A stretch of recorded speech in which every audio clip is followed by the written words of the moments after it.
Please welcome Dr. Ranjith Puranik, who happens to be the CEO of Papeshwar Industries, and he also has been associated with the day-to-day activities of this Second World Ayurvedic Congress.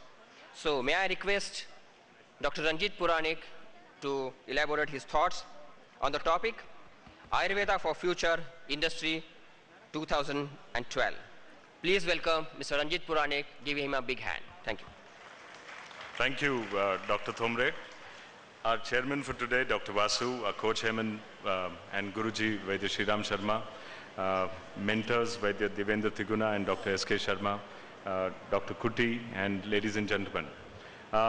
Today I'm in front of you and I'm going to present a few thoughts on Ayurveda for the future, which is the theme of this entire Congress. And I have kind of made it a finer focus to bring it to what we refer to as how we can see or where our industry is headed and what is the kind of picturization of industry that we can have by 2012. Before we jump into the picturization, let us understand in 2006 what where the Ayurvedic industry really is. As per the annual report of Department of Ayush, there are around 7,493 licensed units manufacturing Ayurvedic products. The annual turnover of the entire Ayurvedic sector is around 5,000 crores, and it's estimated to grow at around 10%.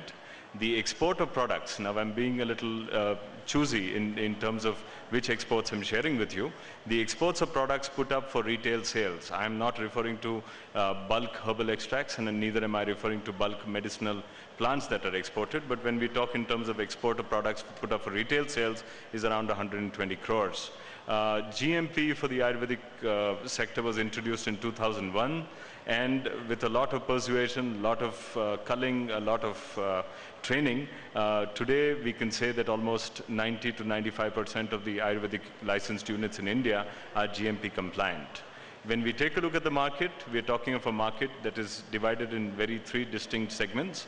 We're talking of the largest segment being the over-the-counter products, or the OTC products, which are generally what we also call them as fast-moving consumer goods. Then we have an entire section which is the prescription products, where mainly Ayurvedic physicians and some of the modern science physicians are actually prescribing these products. And then, of course, we have the ancient tradition of classical products that is also patronized. This is as far as the market goes. When we talk about the annual health expenditure, we're talking of around 361 crores, of which the direct support to industry is a little above 5 crores or so. This is the status as on today. We have the National Medicinal Plant Board with an estimated budget of around 45 crores per annum. And as per the latest report, 2006, the National Medicinal Plant Board also talks of having almost 70,000 acres under cultivation. When we talk about dream a dream, even Dr. Mashelkar mentioned that we must dream. And if one has to really dream a dream for 2012, what is the kind of picture that we get? We would probably have the same number of units. 7,000 plus minus licensed units is what I see, because I don't foresee a great many new entrepreneurs, new units raising the number of units. There's going to be an intense churn, because even in India we know that the competition is increased manifold, and towards this we would see that the licensed units would be in and around 7,000 itself. But when we talk about the annual business, you can talk about or estimate a commerce of almost doubling to 11,500 crores by the year 2012, registering a growth rate of between 18 and 20% for the entire sector. This is my vision of 2012, something that's absolutely plausible and possible. We can also think of a tenfold increase in exports, going up to almost 1,200 crores. Again, I put a rider right here that these refer to exports which are for products put up for retail sales. In the next 5 to 6 years, we can also talk about a GMP, Schedule T, version 2 being introduced, a slightly more upgraded GMP than the one we have today. And you would also have, within the Ayurvedic industry, units complying with international guidelines like CGMP that is given by WHO, as well as GMP specified by Dietary Supplements Act in the US, as well as the HACCP Act, which is a worldwide phenomenon for food units. When we talk about the Ayush budget, with whatever discussions that have been ongoing for the Planning Commission's 11th plan, we see the budget for Department of Ayush also escalating to almost 900 crores, and we are hoping that the industry also gets a support of almost 200 crores per annum. Also on the plans is the support for the National Medicinal Plant Board, which budgetary estimates also indicate that the support would go up to almost 120 crores, and the milestone deliverable that has been stated talks about something like 250,000 acres coming under cultivation of medicinal plants. Now, let's understand the Ayurvedic market, how it's divided today. As I mentioned to you, in 2006, we have OTC at around 3,600 crores, ethical products at 750, we have classical products at around 500 crores, and exports at around 120 crores. In 2012, how would this market paradigm shift? We can estimate that the OTC products will almost double to 6,000 crores. You would have a prescription product also increase to almost 1,500 crores. There would be a great surge in the use of classical medicines to almost 1,000 crores, but the real surge would come in with 10 times manifold increase as far as exports of products put up for retail sales go, as well as you will see a fine differentiation between what we have today classified as the OTC products. You would see two new categories coming about, that is the food as well as the cosmetics. Now, that leads to what we refer to as an entire market scope of 10,700 crores. Now, what this future scope really means is that fundamentally, the patronage for Ayurvedic medicines within India itself will increase. We are already seeing the boom right here. This conference is also a witness to that, where I believe the organizers have even stopped the registration because they've crossed the number of 3,000. So this is the kind of response that the sector is going to get. And we are also going to see a great differentiation, a maturing of not only the sector, but even the markets. And the key factors that would bring about something like this is professional marketing. That is one thing that the sector is going to be getting. A lot of talent is already moving within the sector, within companies, and we are also already seeing that a traditional marketing approach of being a supplier to the market versus one who generates demand is also something that's already come into the sector, and this is something that we're seeing. As I mentioned to you, medicine also will get bifurcated into food and cosmetics. There is a minor amount of change that we estimate that would go into the Drugs and Cosmetics Act, bringing about this classification change, which will also surge this kind of volume to support a commerce of 10,700 crores. And modern science doctors have been patronizing Ayurvedic medicine, but we also expect more and more like-minded doctors, even though they are allopathic doctors, we expect their patronage to come, and this is also naturally a growth booster that we can see. And the most important, which we'll be dealing later on in my entire discussion, would be the paradigm shift in terms of the health policy. When we talk about what I would like to now do is go into some very specific picturizations as to how the industry character would look in the year 2012. Today, GMP Schedule T is still 85–95%, but tomorrow, GMP, which is world-class accreditation, as well as ISO theorem in manufacturing as a matter of discipline, is something that would become just a fundamental norm. This is a transformation that we are seeing, we're witnessing, and this is something that will certainly take place in the next 5 years. Within the manufacturing sector, within the industry sector, you're going to see an entire strata of vendors as well as outsourcing possibilities that are going to also increase, and this is going to further fuel the marketing muscle of companies as well as also allow just marketeers to enter the market. Within the technical prowess, you're also going to see a development of a standardized Ayurvedic drug master file. This is also something that's on the anvil, a compiled dossier that talks about quality of medicines. Industry is also now going to be not just talking in terms of having herbs in their medicine, but industry is now going to start talking about the level of active ingredients that the medicinal plant input that is going within in the medicines. This is going to naturally increase the quality quotient of the medicines, and we feel that there would be a much better demonstration in terms of activity that we can look forward to. Lots of companies today are clinically trying and conducting validation trials to their products, and we believe that there would be many more blockbusters coming in the next few years. And what we are going to see is a therapeutic segmental dominance. When I mention something like this, Ayurveda has great cures for ailments like arthritis, whether it's rheumatoid or osteo. Ayurveda has demonstrated great amount of prowess in combating diabetes, immunomodulating, oligospermia, and various therapeutic segments. And that's where you're going to see even the modern medicinal practitioner who is going to rely on Ayurveda because he's going to get his entire fill of technical validation and technical support. So this is something that we see happening there. What we today also witness is the entire new generation of Ayurvedic physicians who are enthusiastic and who have come on board. And these are physicians that hold the hope for classical Ayurveda, where this entire segment also should see a great amount of surge after almost 3 decades of a flat growth. Whatever are the dictates, whatever are the criticisms, whether they're JAMA paper or modern science having certain queries about bhasmas and metallic toxicity, we believe with the kind of projects that are underway, we are also going to have firm replies to the various anti-Ayurveda and the anti-Ayurveda propaganda that has been carried forward. And these kind of firm replies is also going to increase the confidence whereby the commerce should be boosted. We are also talking about corporations entering the healthcare services, whether it's Panchakarma clinics, whether it's hospitals, or whether it's a chain of healthcare centers, and this entire trend is going to grow. These real growth drivers towards the entire business. Moving on towards the key driver to commerce, which is R&D. This is where I'll take time and mention to you that modern science defines R&D as business-driven R&D.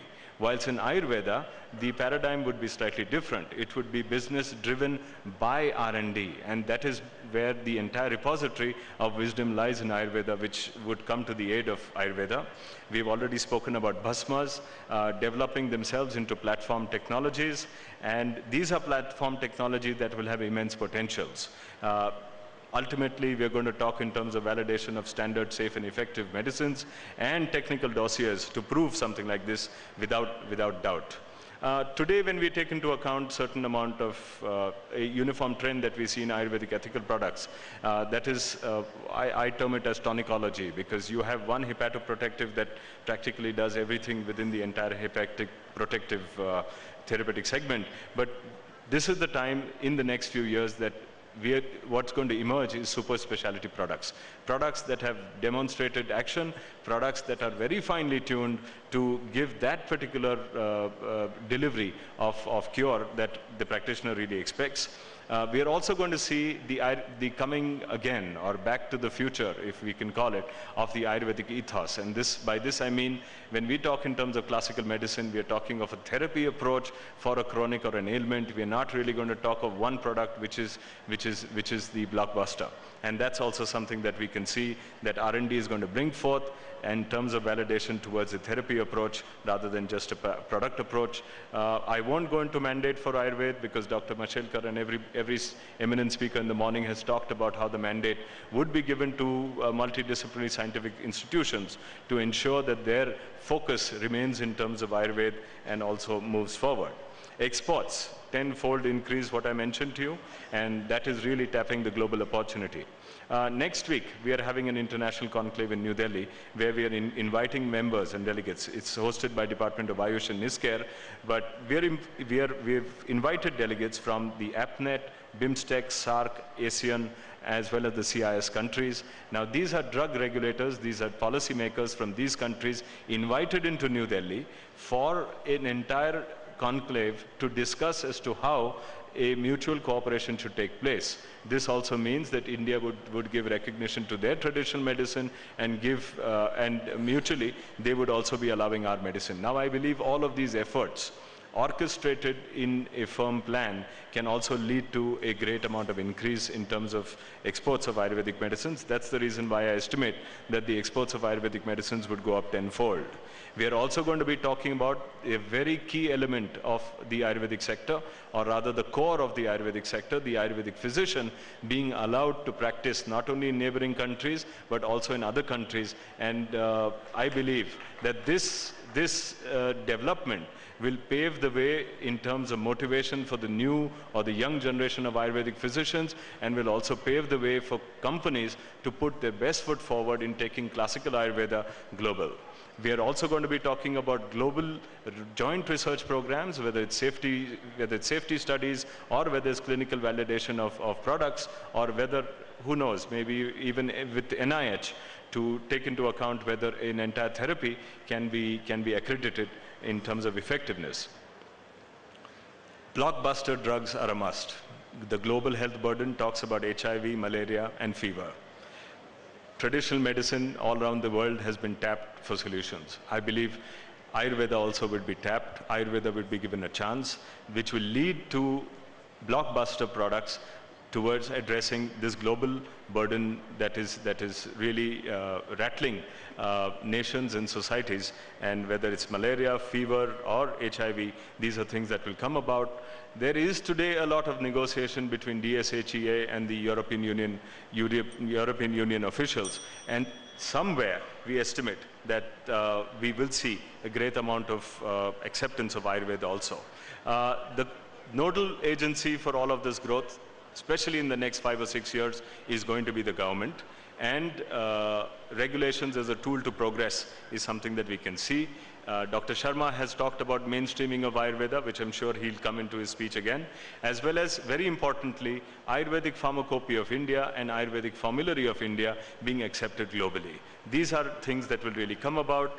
Regulations as a tool to progress, we are talking in terms of classifications of food and cosmetics that are dealt with, as well as transparency in laws. Today, Ayurvedic sector has not been really recognized as a stakeholder, whether in the forest or the wildlife or the biodiversity. And I believe that that is something that will also change. Efforts are underway to ensure that something like this happens.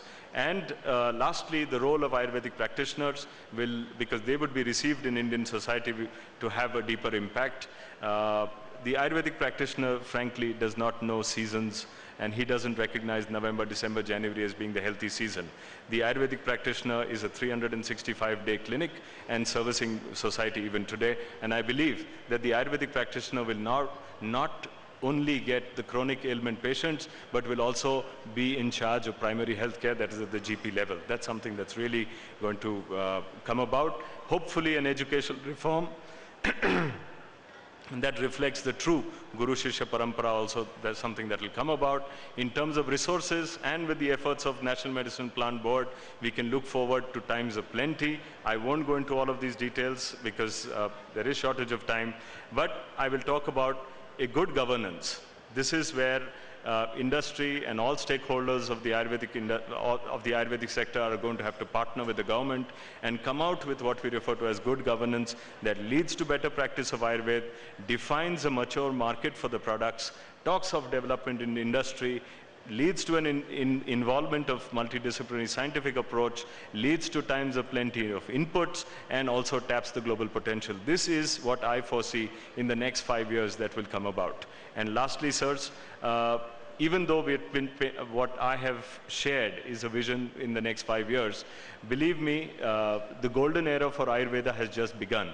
The issue is, even in 2012, we would have just been at the takeoff stage. Aspect is, India is foretold to be the world's second largest economy by the year 2048. So please rest assured that all things Indian, all things core and supremely Indian like Ayurveda are going to see the golden years coming forth. And I think we can really look forward to the next 50 years of great amount of growth and surge. And it's about time Ayurveda had its resurgence. And these are very exciting times, and I'm happy to be at even the right age to ensure that we dovetail the entire progress and realize the potentials. Thank you.